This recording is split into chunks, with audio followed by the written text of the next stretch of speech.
We could all use some extra cash right now, especially with the price of gas the way it is. So if you're a little bit short on cash, how would $10,000 be? Would that help you? Well, I may be willing to loan you that cash, but you got to promise not to tell my wife.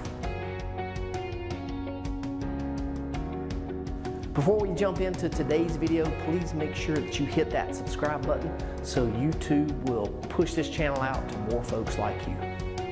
Hey everybody, retirement planner Lee Perkins here. Suppose you wanted to borrow $10,000 from me and I agree to loan you that money. Seems like a win-win, right? Well, is it really? So what would be the first two questions you're going to ask me before you take that loan? How long do I have to pay it back? And what's the interest rate? This is absolutely the first two things that you should definitely ask me before you decide to take this loan. But what if I said, well, you know what? I don't really need the money right now, so why don't you just take it? And when I think I need the money, I'll let you know. And I'm also going to let you know at that time how much interest you'll owe me. Would you take that loan? Would you take that deal? Of course you wouldn't take it. You'd be crazy to. Why? It's because it's a deal that you have absolutely no control over. I control the two most important variables: when you pay it back and how much interest you owe. So by this point, you've probably already figured out my angle here. And if not, well, here it is.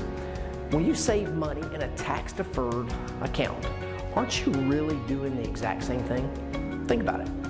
You're deferring taxes right now so that you can pay them later at an unknown rate. Sure, you absolutely know what taxes would be right now, but what are they going to be in the future? I think we both know the answer to that question. So what do? Well, you can do what most people do, and you can take a very short-term view of taxes and maybe hope that your CPA finds you every single deduction that they can find. They might even tell you to make a contribution to your IRA for last tax year so you can save a little bit of money on this year's taxes. Now, I'm not saying that that's a bad idea, and it might even make sense for you to do that. But I will tell you that this is taking a micro view or a short-term view of taxes.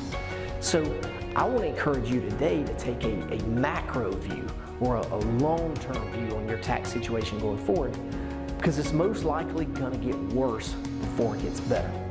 And I talk about this in another video that I did a few weeks ago called The Big Problem with Qualified Accounts. I added a link to that video on this video so you can check that out as well. So anyway, thanks again for tuning in. Don't forget to subscribe to the channel, and we'll see you next time.